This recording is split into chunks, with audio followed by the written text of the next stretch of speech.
বাংলায় শুরু হলো বাড়ি বাড়ি ডিজিটাল সার্ভে। এই তিনটি কাগজ আপনাদের অবশ্যই দেখাতে লাগবে। পাশাপাশি যদি আপনারা কোনো রকম ভুল করেন তাহলে আপনার ফর্ম বাতিল পর্যন্ত করা হতে পারে। তো বন্ধুরা, এই ডিজিটাল সার্ভেতে আপনারা কিভাবে অংশগ্রহণ করবেন আজকের এই ভিডিওতে আপনাদেরকে এই বিষয়ে একদম বিস্তারিতভাবে জানিয়ে দেব। তো আশা রাখবো ভিডিওটিতে আপনারা প্রত্যেকেই প্রথম থেকে শেষ পর্যন্ত সঙ্গে থাকবেন। দেখুন বন্ধুরা, আপনারা প্রত্যেকেই জানেন যে 1 আগস্ট থেকেই গোটা পশ্চিমবঙ্গ জুড়ে জনগণনা শুরু হয়েছে। এটাই রয়েছে ডিজিটাল সার্ভে। এই জনগণনা ডিজিটাল পদ্ধতিতে করা হচ্ছে এবং এই জনগণনার ফর্ম কিন্তু আপনারা অনেকেই ফিল আপ করেছেন এবং অনেক আপনারা ফর্ম ফিল আপ করেননি। তবে সবথেকে গুরুত্বপূর্ণ বিষয় হলো যারা ফর্ম ফিল আপ করেছেন ফর্মের মধ্যে বেশ কিছু গুরুত্বপূর্ণ বিষয় রয়েছে। যদি আপনারা সেই বিষয়গুলো ঠিকঠাক ভাবে পূরণ না করেন তাহলে কিন্তু আপনার ফর্মটি রিজেক্টেড পর্যন্ত করে দেওয়া হতে পারে এবং আপনারা কিন্তু সেই ফর্ম আর ঠিক করতে পারবেন না। কোনো রকম এডিট অপশন কিন্তু দেওয়া হয়নি। পাশাপাশি দেখুন, যদি আপনারা ফর্ম ফিল আপ না করে থাকেন অর্থাৎ সেলফ এনুমারেশন যদি না করে থাকেন, সেক্ষেত্রে আপনার বাড়িতে যখন আধিকারিকরা আসবে তখন আপনার কাছে কোন কোন নথিপত্র চাইতে পারে বা কোন কোন ডকুমেন্টস আপনার কাছে চাইতে পারে এবং কি কি ইনফরমেশন আপনাদের দিতে হবে, কোন কোন তথ্য আপনাদের ঠিকঠাক দিতে হবে, আজকের এই ভিডিওতে আপনাদেরকে এই বিষয়ে একদম বিস্তারিতভাবে জানিয়ে দেব। প্রথমত আমি আলোচনা করব যে সমস্ত উপভোক্তারা বা অর্থাৎ যারা আপনারা নিজে থেকে সেলফ এনুমারেশন করতে পারেননি। ধরুন আপনারা নিজেরাই এই জনগণনার ফর্ম বা ডিজিটাল সার্ভেটি আপনারা নিজেরা করেননি, সেক্ষেত্রে আপনাদের অপেক্ষা করতে হবে। 16 তারিখ থেকেই কিন্তু প্রত্যেকের বাড়ি বাড়ি যাওয়া স্টার্ট করবে আধিকারিকরা। বিভিন্ন জায়গার যে স্কুলের টিচারদের সেই দায়িত্ব কিন্তু দেওয়া হয়েছে।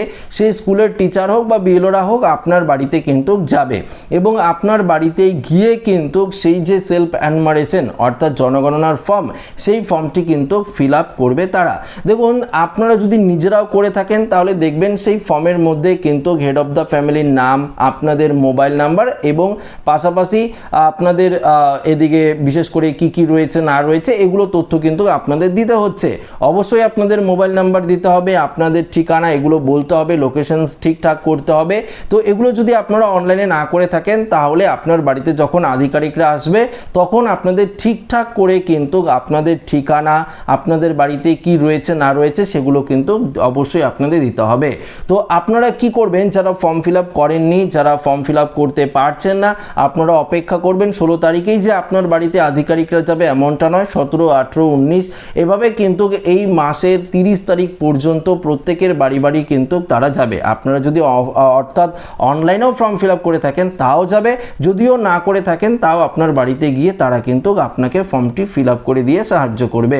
এবার দেখুন, সব থেকে গুরুত্বপূর্ণ বিষয় হলো আপনার কাছে যে মোবাইল নাম্বারটি রয়েছে সচল মোবাইল নাম্বার, সেটি আপনাদের অবশ্যই দিতে হবে এবং আপনার বাড়ির গার্জিয়ানকে শুধুমাত্র তার নামেই কিন্তু আপনারা দেবেন। দেখুন, আপনারা যদি যৌথ ফ্যামিলিও হয়ে থাকেন, আপনারা রিসেন্টলি আলাদা হয়েছেন কিন্তু অনেক দিন ধরে আপনারা একসাথেই ছিলেন, সেক্ষেত্রে আপনার বাড়ির হেড অফ দ্য ফ্যামিলিকে, সবথেকে বয়োজ্যেষ্ঠকে, সেই হেড অফ দ্য ফ্যামিলির নাম অবশ্যই আপনাদের দিতে হবে এবং ফোন নাম্বার দিয়ে যখন তারা ওটিপি দিয়ে ভেরিফিকেশন করবে বা লগ ইন করবে তারপর কিন্তু আপনার ঠিকানা দিতে হবে। ঠিকানা অবশ্যই দিয়ে আপনার বাড়িটি কিন্তু ম্যাপের মাধ্যমে তারা চিহ্নিত করবে, একদম জিপিএস এর মাধ্যমে কিন্তু তারা চিহ্নিত করবে এবং সেটি চিহ্নিত করার পর আপনার বাড়িতে কি রয়েছে না রয়েছে, আপনার বাড়ির সংখ্যা কয়টা অর্থাৎ আপনার ঘর কয়টা রয়েছে এবং আপনার বাড়ি কাঁচা না পাকা, আপনার বাড়িতে রুম কটি রয়েছে, এই তথ্যগুলো কিন্তু আপনাদের ভালো করে দিতে হবে। আপনার বাড়িতে কতজন লোক রয়েছে, কারা কারা মানে শিক্ষিত বা অশিক্ষিত, অর্থাৎ বিশেষ করে কারা কারা পড়াশোনা করছে, 18 বছরের বয়সের কম কারা রয়েছে, পাশাপাশি বাড়ির শৌচালয় আপনার রয়েছে কিনা, শৌচালয় সেটা কাঁচা রয়েছে না পাকা রয়েছে, আপনার বাড়ি ছাদের রয়েছে না নর্মাল টিনের রয়েছে, ওয়ালগুলো কি সিমেন্টের রয়েছে না নর্মালি টিনের বেড়া রয়েছে, এই সমস্ত কিছু ইনফরমেশন চাবে। পাশাপাশি আপনার টিউবওয়েল রয়েছে কি না, আপনার বাড়িতে জল আপনারা কিভাবে ইউজ করেন, আপনার বাড়িতে স্মার্টফোন রয়েছে কিনা, যদি স্মার্টফোন থাকে অর্থাৎ মোবাইল যদি ব্যবহার করেন কটি মোবাইল রয়েছে, ইন্টারনেট আপনারা মোবাইল সিম দিয়ে ব্যবহার করেন না ব্রডব্যান্ড কানেকশন রয়েছে, আপনার কি কম্পিউটার রয়েছে, আপনার কি বাইক রয়েছে না 4 চাকার গাড়ি রয়েছে, সাইকেল রয়েছে কি না রয়েছে, এগুলো তথ্য কিন্তু আপনাদের ঠিকঠাক করে দিতে হবে।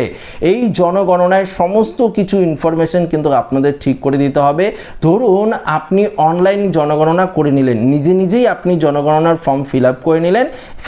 ফর্ম ফিল আপ করার পর আপনি কিন্তু একটি অ্যাপ্লিকেশন আইডি পাবেন, 11 সংখ্যা একটি অ্যাপ্লিকেশন আইডি পাবেন। সেই আইডিটি যখন আধিকারিকরা আপনার বাড়িতে আসবে তখন তাদেরকে আপনারা সেই আইডি নাম্বারটি দিলেন এবং তারা দেখবে সেই আইডি নাম্বারটি দিয়ে যে আপনি ঠিকঠাক ইনফরমেশন দিয়েছেন কিনা। তারা তো আপনার বাড়িতে আসবে, তারা তো দেখবেই নিজের চোখ দিয়ে আপনার বাড়িতে কটি ঘরের সংখ্যা রয়েছে, বাড়ি কাঁচা না পাকা রয়েছে, আপনার বাইক না কি রয়েছে, এগুলো কিন্তু তারা অবশ্যই কিন্তু মিলিয়ে দেখবে। যদি আপনি ঠিকঠাক ইনফরমেশন দিয়ে থাকেন সেক্ষেত্রে তারা ফাইনাল সাবমিট করে দেবে। যদি আপনি ভুল তথ্য দিয়ে থাকেন বা আপনি মনে করছেন ফর্ম ফিল আপ করতে কোনো রকম সমস্যা হয়েছে অনলাইনে বা আপনি যেটা ফর্ম ফিল আপ করেছেন, সেক্ষেত্রে কিন্তু আপনি আধিকারিকদের বলতে পারেন, তারা হয়তো সেটি সংশোধন করে দিতে পারে। যদি আপনি না বলেন, একবার যদি ফাইনাল সাবমিট হয়ে যায় বা ভেরিফিকেশন হয়ে যায়, সেক্ষেত্রে কিন্তু পরবর্তীতে আপনারা সেটিকে আর সংশোধন করতে পারবেন না। দেখুন, কেন্দ্রীয় সরকারের এই প্রথম ডিজিটাল জনগণনা করছে। এই ডিজিটাল জনগণনার মাধ্যমে হয়তো আপনারা বিভিন্ন ধরনের সরকারি সুযোগ সুবিধা পেতেও পারেন, আবার নাও পেতে পারেন।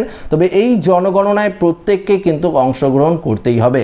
অনেকে যদি ভাবেন যে এই জনগণনা হচ্ছে আমি অংশগ্রহণ করব না, যখন আধিকারিকরা আসবে আমি বাড়িতে থাকবো না, সেক্ষেত্রে কিন্তু আপনারই সমস্যা হতে পারে। আপনি যদি এটা ভাবেন যে জনগণনা হচ্ছে এটা এনআরসির মতন, এটা কিন্তু নয়। এটা শুধুমাত্র একটি এনপিআর জনসংখ্যা একটা গণহারে তারা বিচার বিবেচনা করে যে কতজন লোক রয়েছে। 2011 সালে শেষ কিন্তু হয়েছিল, পরবর্তীতে 2021 সালে এই জনগণনা হওয়ার কথা, কিন্তু করোনা ভাইরাসের কারণে জনগণনা হয়নি, থমকে ছিল।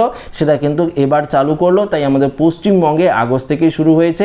15 তারিখ পর্যন্ত আপনারা সেলফ অ্যানুমারেশন করতে পারবেন, নিজে নিজে ফর্ম ফিল আপ করতে পারবেন। পরবর্তী যদি আপনারা ফর্ম ফিল আপ না করেন বা না করতে পারেন, বিশেষ করে গ্রামগঞ্জে যারা রয়েছেন তারা ফর্ম ফিল আপ করতে পারছেন না, তাদের জন্য কিন্তু অবশ্যই বাড়ি বাড়ি সার্ভে হবে। তারা কিন্তু আধিকারিকরা আপনার ফর্মটি ফিল আপ করে দেবে। এবার সবথেকে গুরুত্বপূর্ণ প্রশ্ন হলো আপনার কাছে কোন কোন ডকুমেন্টস তারা চাইতে পারে। দেখুন, আপনার কাছে কোনো ডকুমেন্টস তারা চাইবে না, কিন্তু হ্যাঁ, আপনার নামের ঠিকঠাক যদি স্পেলিং হয়, অনেক ক্ষেত্রে আপনার নামের স্পেলিং ডিস্টার্ব হতেই পারে, সেক্ষেত্রে আপনি আপনার ভোটার আইডি কার্ড বা আধার কার্ড বা রেশন কার্ড এগুলো কিন্তু অবশ্যই দেখাতে পারেন। আপনার নামের স্পেলিংটা ঠিকঠাক তারা লিখে দেবে, সেক্ষেত্রে কিন্তু কোনো রকম অসুবিধা হবে না। আপনার যদি ঠিকানা, অনেক ক্ষেত্রে বয়স্ক লোকরা নিজেদের পিনকোড জানে না বা ঠিকানা ঠিকঠাকভাবে স্পেলিং করতে পারে না, বানান জানে না, সেক্ষেত্রে কিন্তু আপনার দেখবেন যে ভোটার আইডি কার্ড বা আধার কার্ডের পেছনে কিন্তু অ্যাড্রেস রয়েছে, সেগুলো আপনারা ঠিকঠাকভাবে কিন্তু আধিকারিকদের দেখাতে পারেন।